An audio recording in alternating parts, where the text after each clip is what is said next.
Carry करेंगे white, गोडविया, आई, अनपी, dead hand, dead स्ट्रिंजेंसीज। अब यहां पर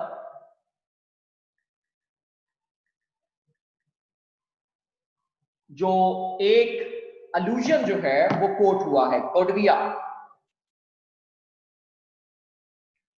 और पहले इस अलूजन को क्लियर करना जरूरी है कि ये अलूजन किस तरफ जो है वो इशारा करता है।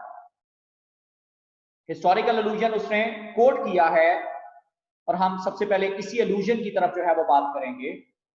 ये लेडी गोडविया, इस हवाले से ये कहा जाता है कि इसने अपने हस्बैंड के खिलाफ एहतजाज किया था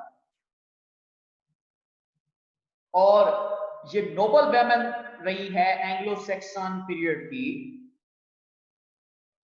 और इसने अपने हस्बैंड के खिलाफ एहतजाज करते हुए उसके जो अनड्यू टैक्सेस थे उसके ऊपर एहतजाज किया। And she road on the horse without wearing any, you can से, क्लोथ। तो उस वक्त ये हुक्म मिला था कि अगर मतलब जो है, चूंकि ये नोबल वुमेन थी और ये कहा गया था कि अगर किसी ने, चूंकि ये आपके राइट के लिए, मतलब जब वो लोगों के हकूक के लिए बाहर निकली है, तो अगर किसी ने अपने घर से बाहर झांकने की कोशिश की तो उसको कर्ज मिलेगी और वो अंधा हो जाए। तो बहरहाल तमाम लोग अपने अपने घरों के अंदर बंद रहे। सिर्फ एक शख्स जो टेलर था और उसका नाम टॉम था, उसने इस न्यूड वुमन को, जो कि उनके हक के लिए एहतजाज कर रही थी, इसको जो है वो अपनी खिड़की में से झांक के देखा and he immediately went blind, कि वो क्या हो गया, कि वो ब्लाइंड हो गया। जी, You might associate the name Gordia with a brand of Belgian chocolate, but it was first popularized as part of a 900-year-old English legend.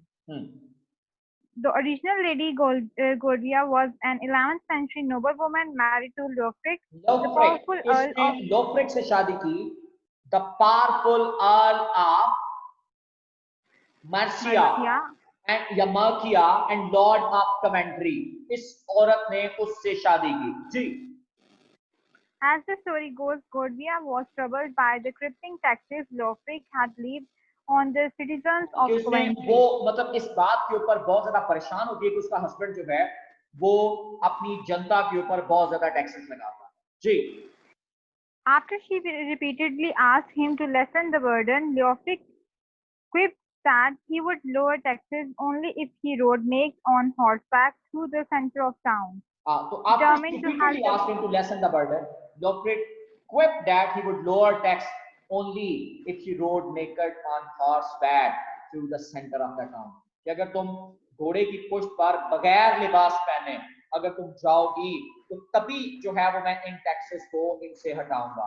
ये असल में उसके लिए उसने शर्त लगाई थी and she did so for. जी, क्योंकि अब जो वो कुछ कर रही है ये नोबल कॉज है जिसके लिए वो कर रही थी। जी, Determined to help the public, Gorbia stripped through the center of town of her clothes, climbed on the horse, and galloped through the market square with only her long flowing hair to cover herself. हाँ, कि Before सिर्फ leaving, उसके he बाल थे जो उसको cover up कर रहे थे, बाकी उसने she almost stripped off all her clothes. जी, ordered the people of Coventry to remain inside their homes and not speak, but one man named Town couldn't resist opening his window to get an eyeful. Upon doing so, this sleeping Tom was struck blind. struck blind. After After finishing her naked ride, Godbia confronted her husband and demanded that he hold up his end of bargain. True to his word, leverage reduce the people's debts. तो यहाँ अब जो reference coat हुआ वो इसी गोडविया का, white गोडविया आई unpaid, dead hands, dead stringencies. तो अब वो क्या मतलब वो कह रही है कि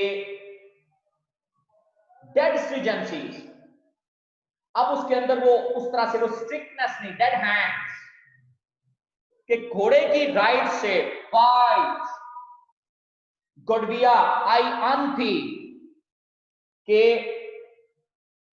she is calling to Godvia, the good Godvia, noble woman, कि cover up her dead hands, dead stringencies, कि उसके जो जिस्म की जो वो you can say टाइटनेस थी, जो एक्सटेसी थी, वो उसको क्या करो कि अब मुझे कवर कर दो, आई unpeel. अब यहां पर जो अनपील का कॉन्सेप्ट है वो बुनियादी तौर पर यू कैन से कि she should uncover her, she should cover her now. क्यों? अगर इसको सेक्सुअल एक्टिविटी के साथ अगर एसोसिएट किया जाए तो ये ज्यादा अप्रोप्रिएट है कि जब वो सेक्सुअल एक्टिविटी के प्रोसेस से वो उसको कंप्लीट कर देती है तो she has turned out to be numb, dead hands dead नहीं है, they are numb, dead stringencies, all her sensations, now his body is not as strict, उसके अंदर उस तरह की अब स्ट्रिक्टनेस एग्जिस्ट नहीं कर रही जिस तरह की पहले मतलब जो थी वो एक्सटेसी को फील कर रही. और अगर इसको चाइल्ड बर्थ प्रोसेस के साथ एसोसिएट किया जाए कि there is you can say white fluid is oozing after the birth of child, कि अगर ये चाइल्ड यानी कि जिस तरह से इस लाइन के अंदर मैंने आपके साथ शेयर किया था कि pivot of heels, how when we grow, pivot of heels and knees, कि किस तरह से मां की बॉम के अंदर वो बच्चा जो है वो पलता है. अब अगर वो बच्चा मतलब जो है वो पैदाइश के अमल से गुजर गया तो शी इज रिक्वेस्टिंग टू गॉडविया कि अब वो गॉड्स लाइनस जो है वो कंप्लीटली बन चुकी है. क्यों? उसने पहले भी उसने गॉड लाइनस कहा, अब वो प्रोसेस मुकम्मल कर चुकी है. She has become a sacred woman now, she has become a mother now. तो उस प्रोसेस से गुजरते हुए जो चाइल्ड बर्थ का प्रोसेस है, अब उसको क्या करो, टू कवर हर, चूंकि वो जो एक लेबर का प्रोसेस है, लेबर जो पेन है, दैट्स रियली पेनफुल. और अगर इसको क्रिएटिव प्रोसेस के साथ एसोसिएट किया जाए तो फिर हम ये ऑब्जर्व करते हैं कि the process of writing a poetry जब वो उस सेंसेशनल प्रोसेस से गुजरता है तो ही नीड्स सम रेस्ट. उसके हैंड्स नम हो चुके होते हैं. दैट stringencies, वो जो एक इरेक्ट होके बैठा हुआ है, अपने मतलब आइडियाज को फ्लो कर रहा है, तो he needs at a time some rest. White Godvia, I unpeel, dead hands, dead stringencies, and now foam to reach a glitter of seas, and she feels that there is foam to reach, that there is oozing out from her body, a foam is oozing, a glitter of seas, the child's cry, and finally उस sexual activities के बाद उस बच्चे की जो चीख है जो उसने उस सेक्सुअल प्रोसेस के बाद हासिल किया, वो जो है वो अब उसको सुनाई देती है. द चाइल्ड्स क्राई, ये बिल्कुल मॉर्निंग सॉन्ग की तरह है. Melts in the wall and I am the arrow. तो वो क्या होती है, वो दीवार के अंदर जाके मेल्ट हो जाती है। It mean the process of the child birth now has been completed. जो बर्थ ऑफ द चाइल्ड का प्रोसेस है वो क्या हो चुका है, it has been fully completed, ये मुकम्मल हो चुका है। And now I form to weed a glitter of seeds. The child's cry melts in the wall. और वो अपने आप को क्या कह रही है, melts in the wall. And I am the arrow.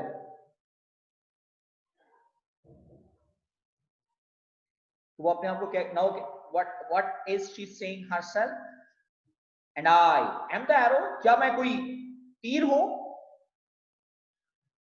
The dew that flies suicidal at one with the drive into the red eye, the cauldron of the morning. Okay, she feels herself like an arrow shot from a bow, कि जो एक कमान से फेंका गया, और the dew that flies suicidal, लेकिन वो arrow जो है that's really suicidal, it's really painful, it's killing at one with the drive into the red eye, कि जो सीधा रेड आई को जाके हिट करता है, द कॉल्ड्रन ऑफ मॉर्निंग। और कॉल्ड्रन जो बुनियादी तौर पर है कि ये एक मतलब जो big pot, boiling pot, it's hitting to it, cauldron of morning. तो यहां जो अब मतलब जो उसने इन लास्ट स्टैंजा के अंदर जो बात की है कि the experience which she was passing through, even if it was a sexual activity, if it was a riding horse activity, if it was a poetic process, if it was delivering the child, it was really a suicidal one. ये जो सारा process था, it was really killing. ये बहुत ही ज्यादा जो process था, it was really killing process. It was not easy to go, you can say, go through that process. और यहां पर जो इमेज हमारे सामने जो जनरेट हो रही है वो यही है कि when she, you can say, was facing this process, she felt desperate. She felt more pains. It was not easy to go through that process. The dew that flies suicidal, at one with the drive into the red eye, कि जो सीधा red आई को जाके hit करता है। अब ये अगर इसको सेक्सुअल एक्टिविटी के साथ एसोसिएट करे तो शी सपोज इट कि वो जो सेक्सुअल एक्टिविटी है it is really suicidal, it's killing, but it was full of ecstasy. लेकिन अगर इसको बर्थ ऑफ द चाइल्ड के साथ हम एसोसिएट करें तो तब भी it was not easy for a woman कि वो क्या मतलब जो है वो इस बच्चे के प्रोसेस को मतलब आसानी से मतलब जब वो पूरा कर सके। तो यहां हम लोग ये बात को मतलब कहने में बिल्कुल हक बजानब हैं कि जब वो और फिर तीसरे नंबर पर अगर इसको क्रिएटिव प्रोसेस के साथ हम एसोसिएट करें, she again calls this creative process is not an easy process. Okay, to write poetry, to complete the idea, it certainly, you can say, numbs your body, it certainly numbs your all limbs. तो यहां उसने मोर और less जो अपनी जो है जो experiences थे जो जिस तरह से मतलब जब वो जिस प्रोसेस से गुजरती है वो उसको मतलब जब वो हमारे साथ शेयर करती है, और एरियल जो है वो इस तरह से एक एंगल पर मतलब जब वो बोली जाने वाली पॉइंट नहीं बनता, but it turns out to be described into multiple angles. Thank you जी। The dew that flies suicidal at one with the drive into the red eye, के जो ड्यू है, and the arrow, the dew that flies suicidal, it's very suicidal, it's killing, but when the cauldron of morning, अब यहां पर क्या है कि when she was receiving the semen, तो ये इस पूरी एक्टिविटी के अंदर अब दो इंटरप्रिटेशन जो है वो आती हैं, या तीनों मतलब इंटरप्रिटेशन के साथ हम एसोसिएट कर सकते हैं कि when she was having the sexual activity with her partner, it had turned out to be ये मतलब जो है वो सुबह हो जाती है इस एक्टिविटी में। दूसरे नंबर पर there was morning when she gives birth her child, और third interpretation it was morning when she was passing through the cauldron of morning, कि वो अब अपने आप को एक ऐसे बर्तन के साथ, पॉट के साथ एसोसिएट करती है कि जो एक नई सुबह को जन्म दे रही है। अगर वो चाइल्ड बर्थ को दे रही है तब भी एक नई सुबह है, अगर वो क्रिएटिव प्रोसेस के लिए एक नई पॉइंट दे रही है तब भी वो एक मतलब जब वो एक नई सुबह के साथ रिफ्लेक्ट